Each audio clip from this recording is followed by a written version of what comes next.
یہاں پہ دیکھیں یہ ہاذا ایک وقت میں اس میں اشارہ بھی ہے اور ہاذا ایک وقت میں جو ہے مبتدا بھی ہے. کیوں؟ کیونکہ اس کے بعد خبر آئی ہے. چلیں ہم پہلے والا دیکھ لیتے ہیں بعد میں دیکھتے ہیں اس کو.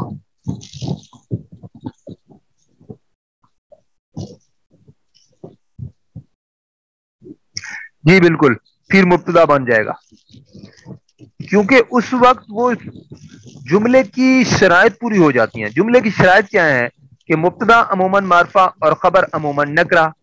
جب وہ شرط پوری ہوتی ہے تو پھر وہ اس میں اشارہ نہیں رہتا بلکہ وہ پھر مبتدا بن جاتا ہے. یہی چیز تو میں نے آپ کو شروع میں بتائی ہے نا.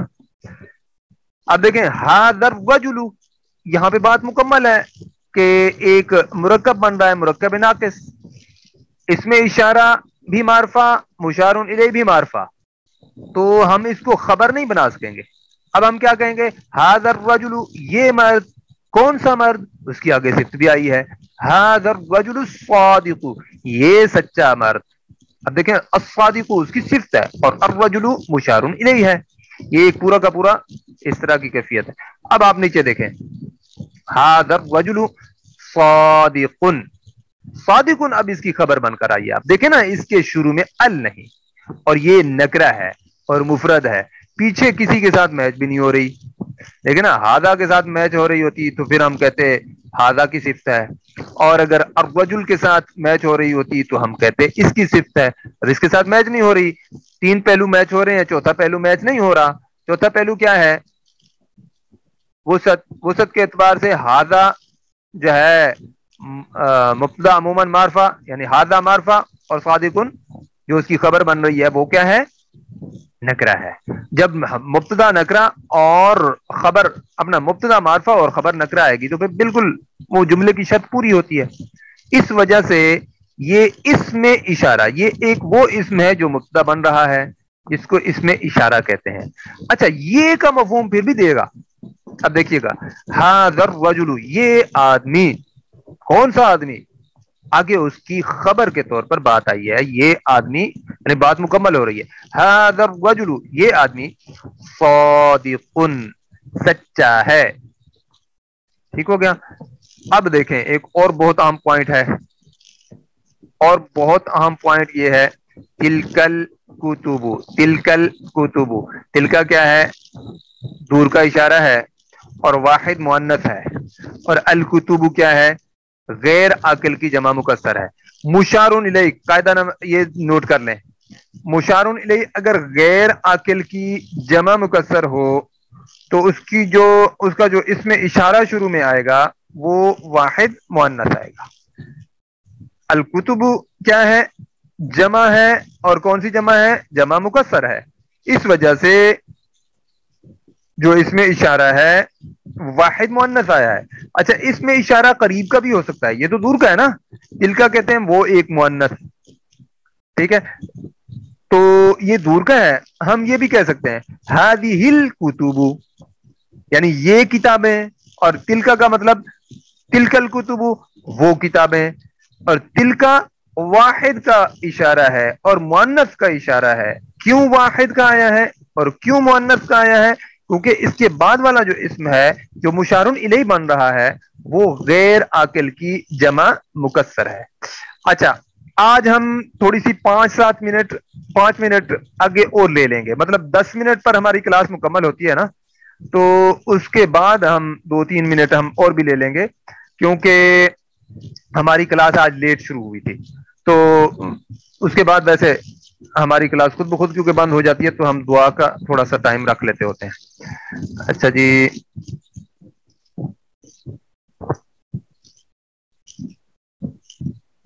اسم اشارہ واحد مؤنث ہو جائے گا. بالکل جی بالکل ہو گیا ہے. یہ واحد مؤنث اس وجہ سے ہوا ہے کہ اس کے بعد مشار الیہ جو ہے جمع غیر عاقل کی جمع مکسر ہے. اچھا ایک اور چیز دیکھیں ال ساتھ لگا ہوا ہے. یہ پوائنٹ شروع کا پوائنٹ ہے کہ اس میں اشارہ کے بعد جو مشار الیہ ہوگا وہ ہمیشہ معرفہ ہوگا.